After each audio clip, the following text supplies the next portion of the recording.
Assalamualaikum warahmatullahi wabarakatuh. Kita kembali lagi kepada mata kuliah Matematika Teknik pada materi atau bab persamaan diferensial orde 1.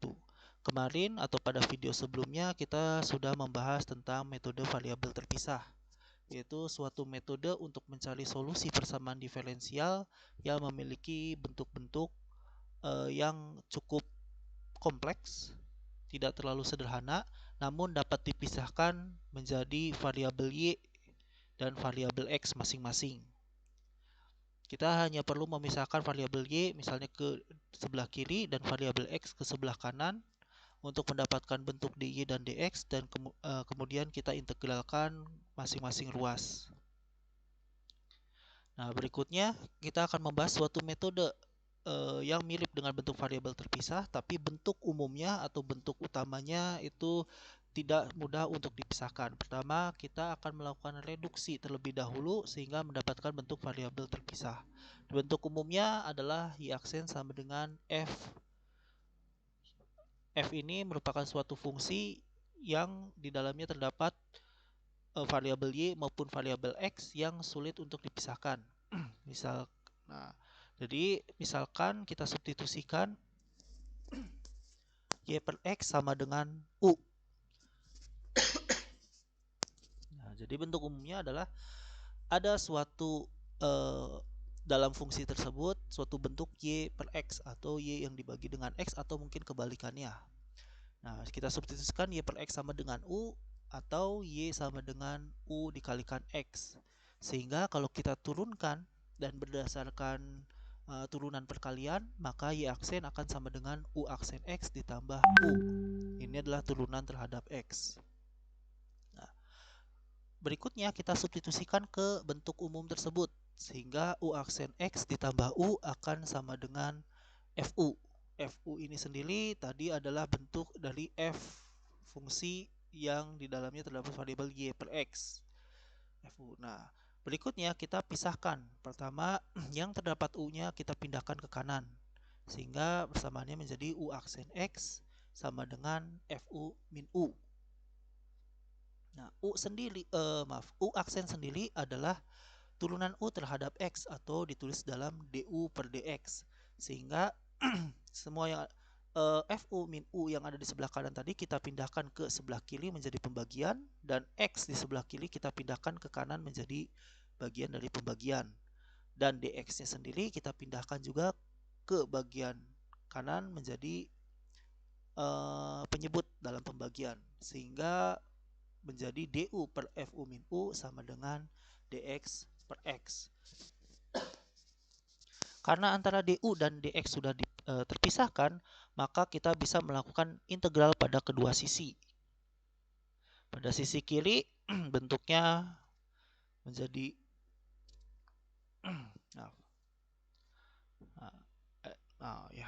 pada sisi kiri mendegar.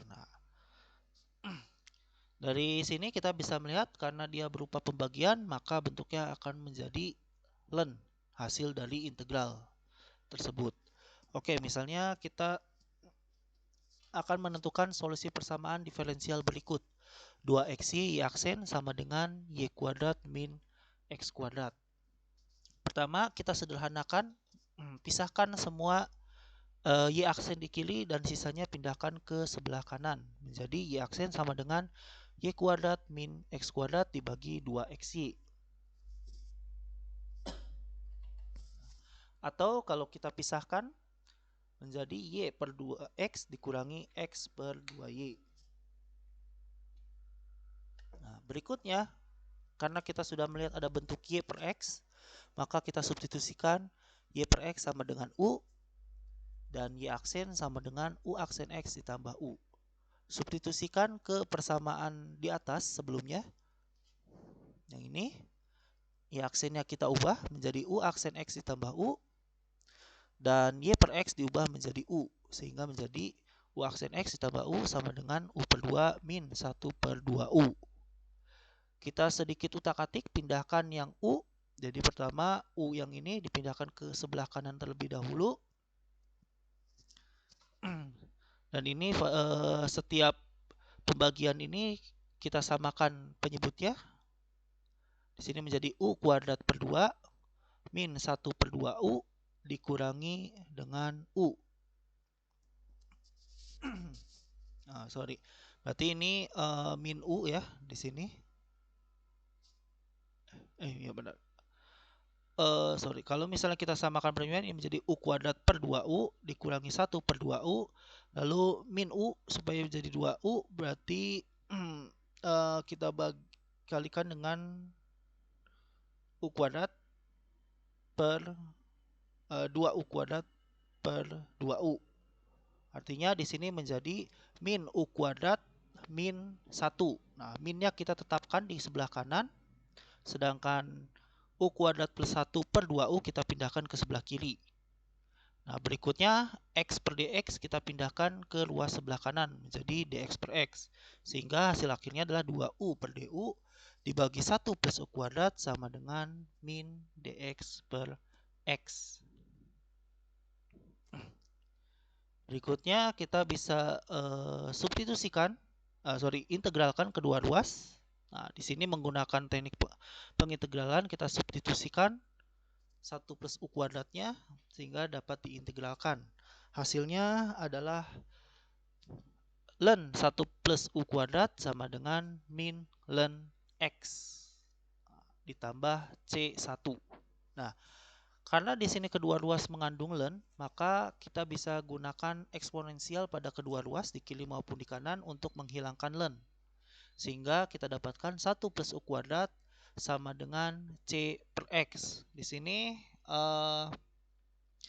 karena ini bentuknya adalah ln E di sini dan ini adalah minus E pangkat min ln dengan E pangkat C sehingga bentuknya menjadi pembagian yaitu C per X. Di sini lebih diumumkan menjadi C.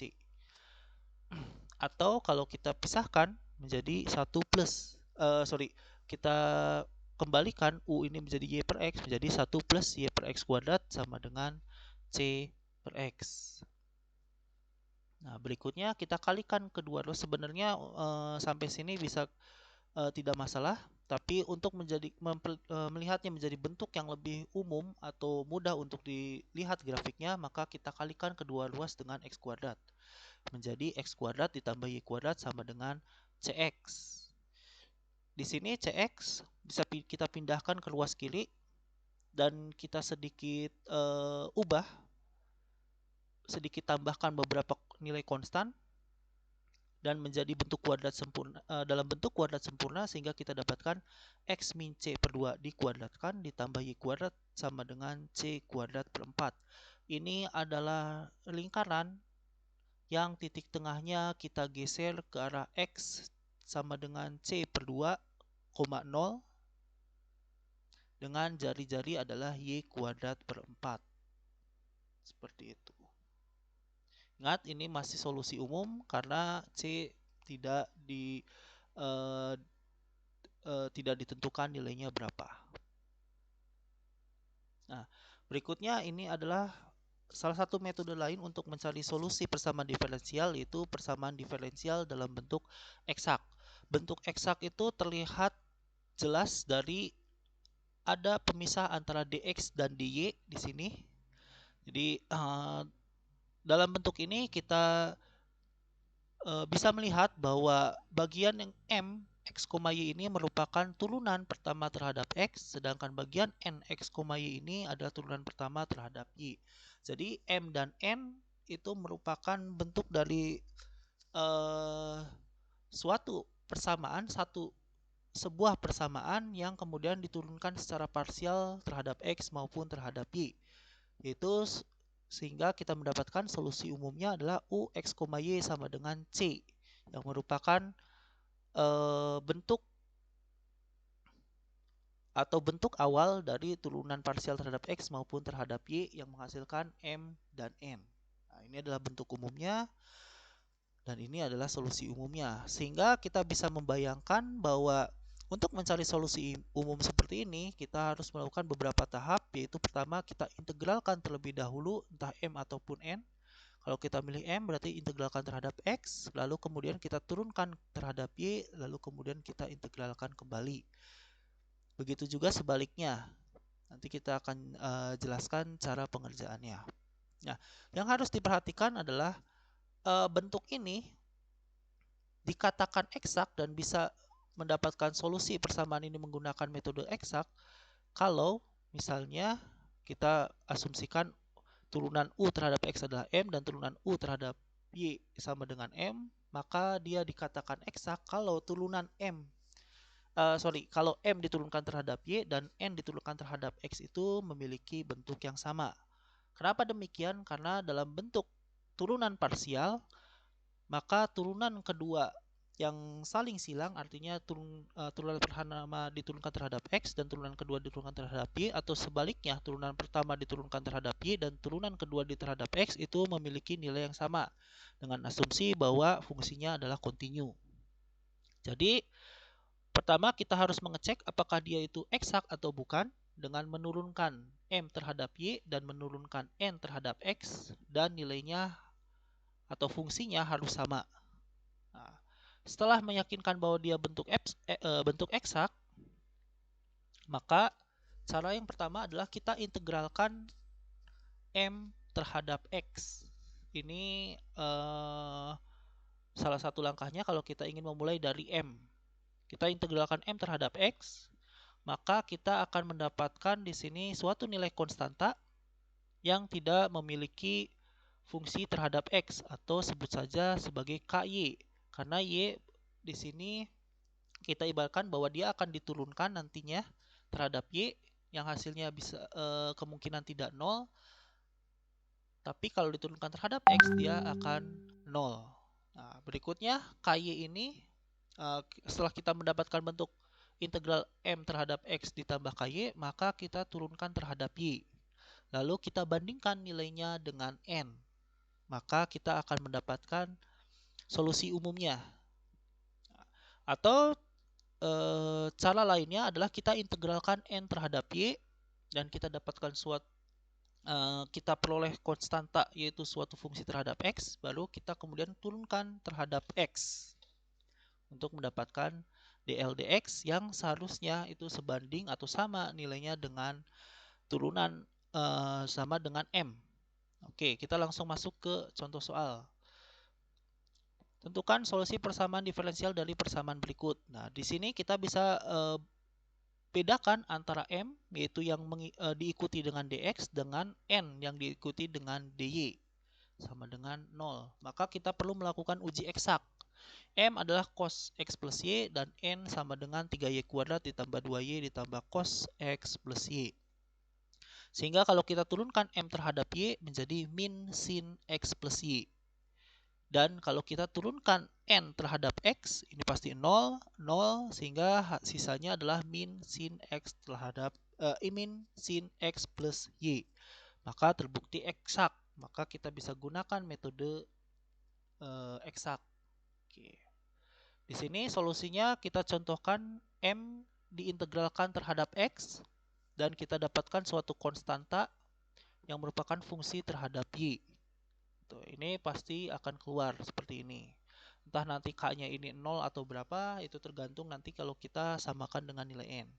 Oke, M-nya adalah cos X plus Y. D. Nah, kita integralkan menjadi sin X plus Y ditambah KY.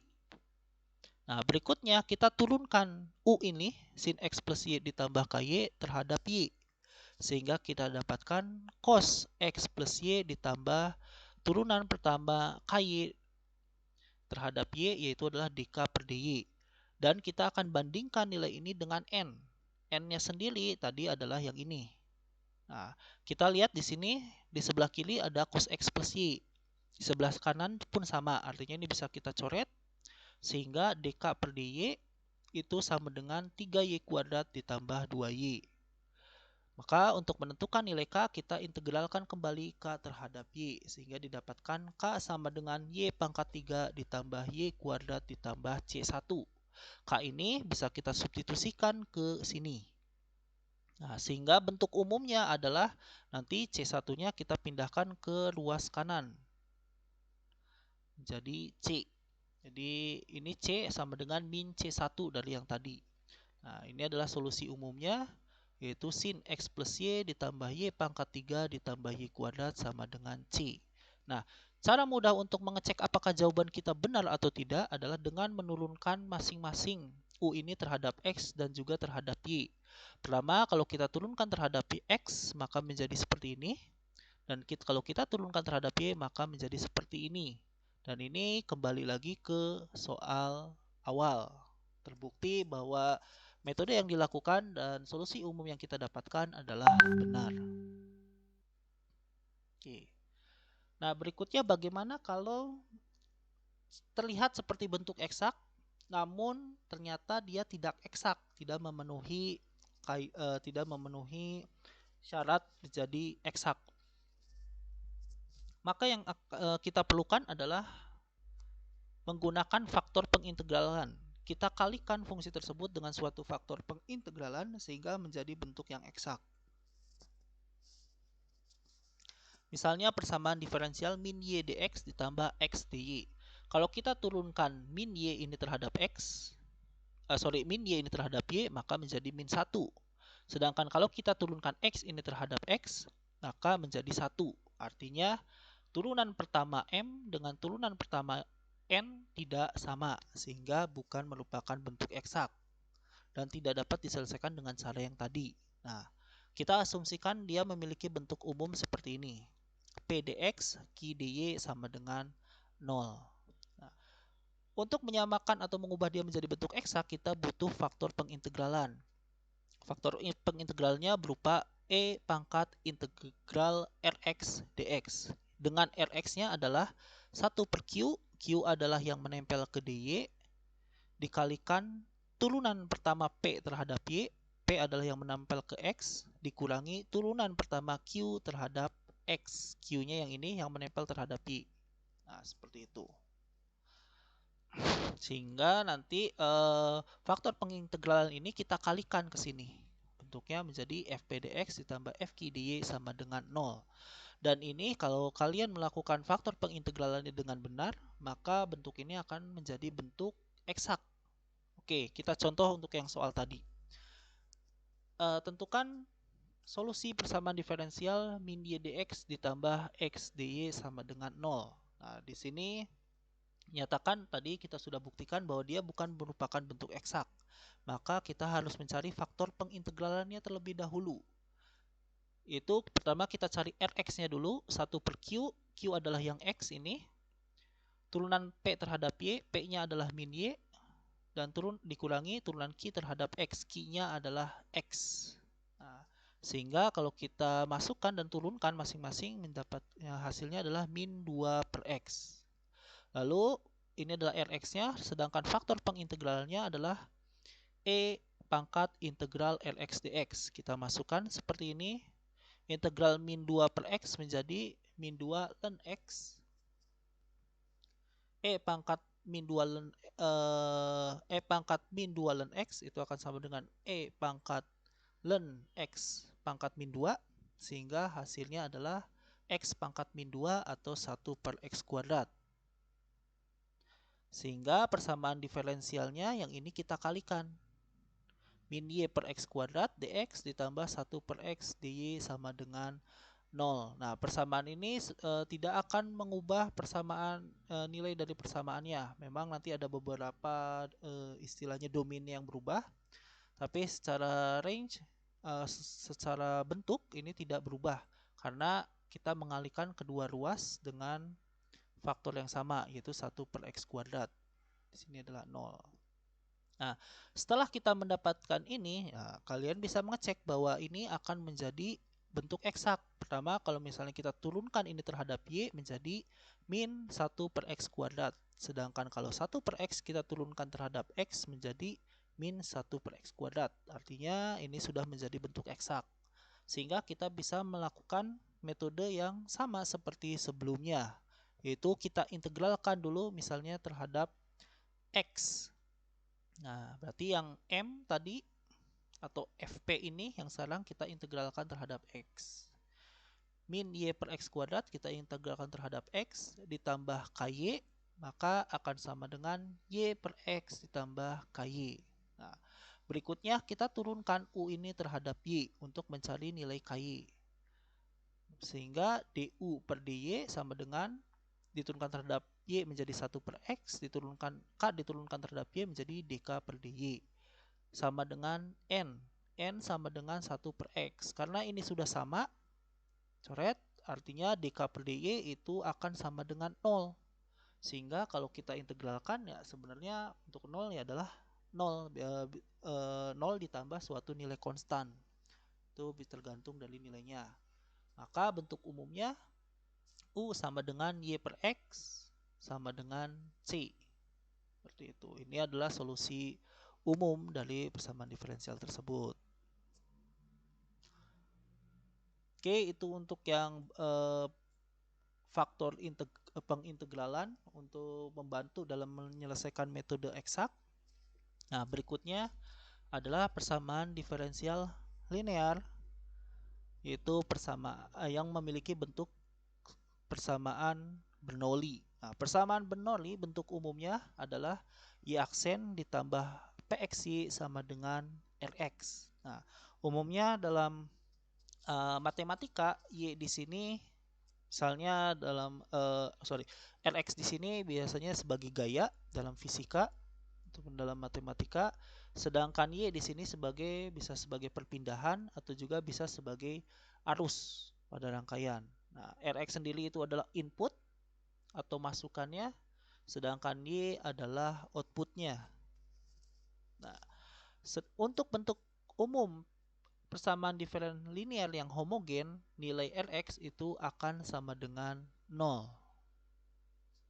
Nah, jadi kalau misalnya Rx-nya sama dengan 0 atau dia bentuk PD linear homogen, maka kita tinggal memisahkan saja variabelnya. Ini Y aksen tetap di kiri dan PX kali Y pindahkan ke sebelah kanan menjadi min PX kali Y. Y-nya bisa kita pindahkan ke sebelah kiri menjadi Y aksen per Y. Y aksennya sendiri adalah DY per DX, artinya DY per Y sama dengan PX DX. Maka kita integralkan kedua ruas, yang sebelah kiri menjadi ln Y, yang sebelah kanan menjadi integral min integral PX DX. Supaya ln-nya hilang, maka kita gunakan eksponensial pada kedua sisi, sehingga hasil akhirnya menjadi YX sama dengan C, itu suatu konstanta akibat dari integral PX DX, E pangkat min integral PX DX. Nah, ini bisa langsung digunakan. Jadi kalau misalnya bentuk seperti ini, maka solusi umumnya kita tinggal masukkan saja seperti ini. C E pangkat min integral PX DX. Nah, sedangkan kalau untuk yang tidak homogen, artinya Rx ini tidak 0, maka kita memerlukan suatu faktor pengintegralan yang besarnya adalah Fx sama dengan E pangkat integral Px dx. Sehingga kalau kita kalikan kedua ruas, semuanya menjadi bentuk yang panjang ini. Nah, kalau kalian perhatikan, pada ruas sebelah kiri, bentuk ini ternyata merupakan bentuk turunan perkalian dari suatu fungsi E pangkat integral Px dx dikalikan dengan Y. Sini. Di sini kita bisa pindahkan dx ke sebelah kanan dan kita integralkan kedua ruas. Sehingga di sini kita dapatkan E integral Px dx dikalikan dengan Y dengan integral dari E integral Px dx dikalikan Rx dx ditambah dengan C. Kita bisa pindahkan E pangkat integral Px dx ke ruas kanan menjadi Y sama dengan bentuk seperti ini. Dalam hal ini memang bentuknya terlihat sulit, tapi kalau pada pengerjaan soalnya sebenarnya karena kita akan substitusikan angkanya, maka nilainya atau pengerjaannya sebenarnya cukup simple. Atau misalnya kita bisa gunakan dengan ini sebagai faktor pengintegralan menjadi 1 per F dikali integral Fr ditambah dengan C. Seperti itu.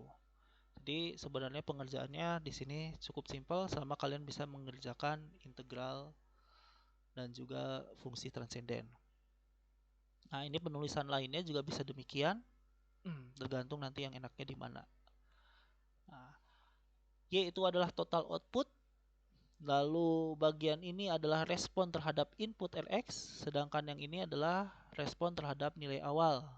Karena C di sini hubungannya dengan nilai awal yang kita ketahui, biasanya pada X sama dengan 0. Oke, ini contoh soalnya. Tentukan solusi persamaan diferensial berikut. Y aksen ditambah Y tan X sama dengan 2 sin X cos X pada Y0 sama dengan 1. Nah, ini kita bisa melihat di sini ada Y aksen yang tidak terkait dengan apapun, jadi tidak ada variabel apapun di sini. Kalau misalnya di sini ada nilai konstan, maka kalian tinggal bagi saja semua sisi dengan nilai konstan tersebut supaya nanti ini tetap menjadi Y aksen. Lalu yang menempel pada Y ini adalah PX. Sedangkan ini adalah yang tidak ada Y aksen ataupun Y adalah Rx-nya. Artinya ini merupakan bentuk persamaan diferensial linear dan tak homogen. Yang harus kalian lakukan adalah tentukan dulu faktor pengintegralannya, yaitu E pangkat integral PX dx. PX-nya sendiri adalah tangen X. Sehingga integral tangen X ini kalian bisa mengerjakan dengan mengubahnya dulu tangen X menjadi sin X per cos X. Lalu kita substitusikan cos X sama dengan U. Nah, hasilnya adalah E pangkat ln secant X. E pangkat ln itu adalah bentuk inverse dan non-inverse, maka nilainya menjadi secant X. Sehingga persamaan diferensialnya kita kalikan kedua ruas dengan secant X. Sehingga secant Y aksen ditambah Y tan X secant X sama dengan 2 sin X. Maka solusi umumnya kalian tinggal menggunakan solusi yang di akhir sini atau yang bagian ini. Nah, oke. Sehingga Y sama dengan ini adalah faktor satu per F atau 1 per faktor pengintegralan. 1 per secant adalah cos X dikalikan integral 2 sin X karena awalnya adalah PX-nya adalah tangen X, lalu dikalikan dengan faktor pengintegralan, berarti sin per cos kita kalikan dengan cos menjadi hanya sin X.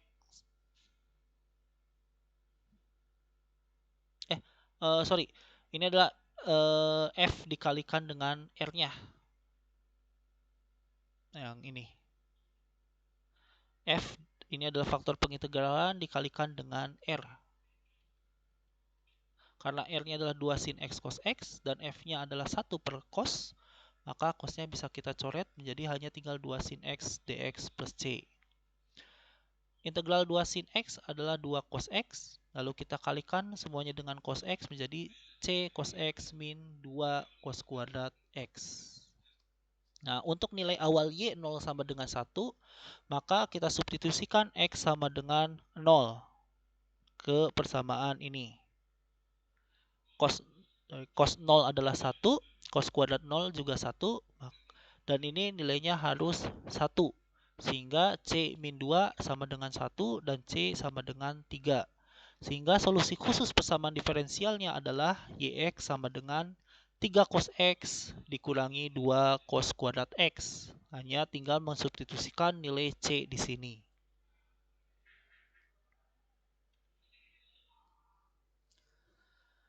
Oke, persamaan Bernoulli ini atau persamaan diferensial order 1, persamaan diferensial linear order 1 tak homogen ataupun homogen biasanya digunakan pada analisis rangkaian listrik.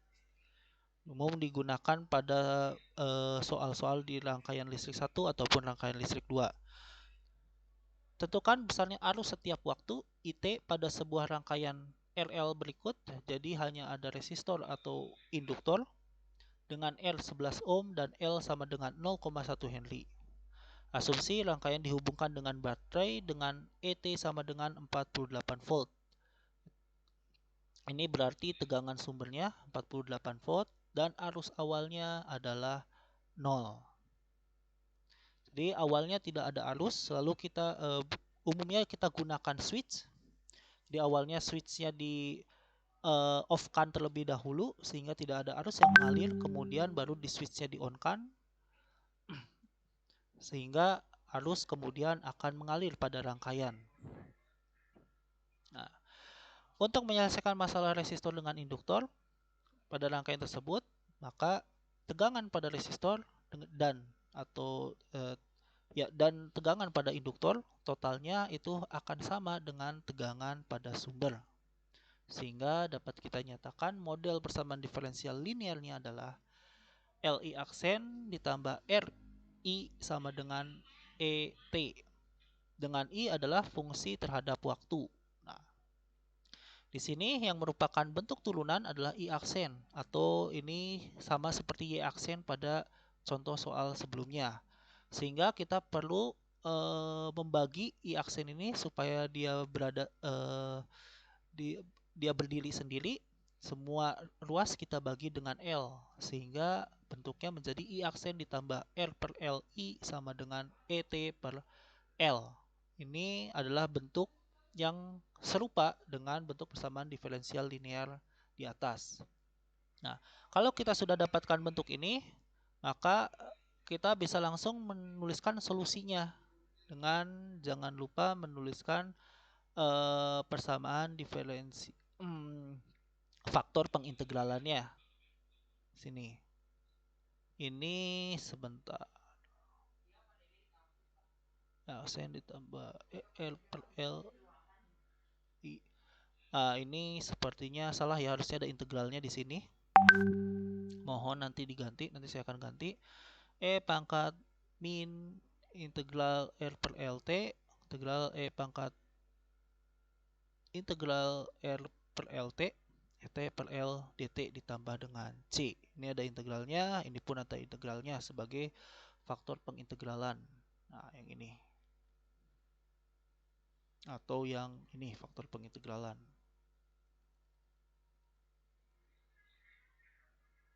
Oke. Nah, jadi kalau kita substitusikan R per L-nya, maka akan kita dapatkan R sama dengan 11 ohm, L sama dengan 0,1 Henry, dan E sama dengan 48 volt. Itu kita dapatkan I sama dengan 48 per 11 ditambah C E pangkat min 110 T. Silakan kalian bisa mencoba bagaimana mengintegralkan ini. Nah, bentuk grafik dari sini akan sangat bergantung pada nilai C seperti ini. Nah, bisa yang bawah, bisa yang ini, bisa yang lurus, dan seterusnya. Jadi tergantung nilai C-nya, bentuk grafiknya bisa sangat berbeda. Nah, karena I ini kita punya dikatakan bahwa arus awalnya adalah 0, maka arus awal adalah 0, maka I pada saat T sama dengan 0 adalah nilainya 0, yaitu 48 per 11 ditambah C E pangkat min 110 kali 0 sama dengan 0. Nah, di sini C-nya sama dengan min 48 per 11 atau sekitar 4,6. Nah, jika arus awalnya sama dengan 0 dan C sama dengan min 48 per 11 di sini, maka grafiknya adalah grafik warna biru yang paling bawah ini, yang menyentuh Y sama dengan 0. Nah, kalau ini lebih besar dari min 48 per 11, maka dia akan naik. Untuk C sama dengan 0, yang artinya bahwa nilai di sini adalah 0, bentuk umum di sini adalah 0, maka I akan berbentuk garis lurus yaitu 48 per 11 atau 4,6. Sedangkan kalau C-nya itu bernilai positif, maka arus awalnya itu akan menjadi lebih tinggi daripada arus yang mengalir pada rangkaiannya di akhir, sehingga dia arusnya akan semakin menurun. Seperti itu. Nah, semuanya nilainya akan mendekati pada saat T menuju tahingga. Di sini pada saat T menuju tahingga, maka nilai di sini E pangkat min 110T ini dia akan mendekati 0 atau nilainya akan sangat kecil sehingga nilai akhir I-nya ini akan mendekati 48/11. Nah, kira-kira itu salah satu penggunaan pada analisis rangkaian listrik untuk persamaan diferensial linear order 1. Nah, yang bisa disimpulkan dari penjelasan tadi bahwa terdapat beberapa bentuk PD atau persamaan diferensial untuk order 1. Yang sederhana adalah Y aksen sama dengan Fx. Lalu kita bisa menggunakan metode variabel terpisah jika bentuknya adalah ada bentuk turunan Y aksen di sebelah kiri yang bisa nanti diubah menjadi dy per dx sehingga kedua ruas bisa diintegralkan. Lalu ada reduksi ke variabel langsung. Nah, ke variabel terpisah yang bentuknya adalah Y aksen sama dengan Fy per X. Nah, ini harus disubstitusikan dulu. Misalnya Y per X sama dengan U, Y sama dengan UX dan seterusnya. Lalu ada bentuk eksak. Nah, di sini bisa diintegralkan terhadap X atau Y dan diturunkan terhadap Y atau X, lalu kemudian dibandingkan. Ada bentuk reduksi ke eksak yang harus dikalikan dengan faktor pengintegralannya. Lalu bentuk linear homogen ini bisa langsung didapatkan rumusnya, solusi umumnya. Pisahkan ke variabelnya, integralkan dan gunakan eksponensial untuk mendapatkan solusi umum dari Y. Dan berikutnya adalah linear tak homogen yang harus dicari faktor pengintegralannya terlebih dahulu. Oke, jadi itu adalah materi untuk persamaan diferensial order 1, yaitu beberapa metode untuk mencari solusi atau menyelesaikan masalah persamaan diferensial order 1 dalam bentuk umum ataupun bentuk khusus tergantung apakah C diketahui atau tidak. Oke, saya akhiri materi kali ini. Terima kasih atas perhatiannya. Assalamualaikum warahmatullahi wabarakatuh.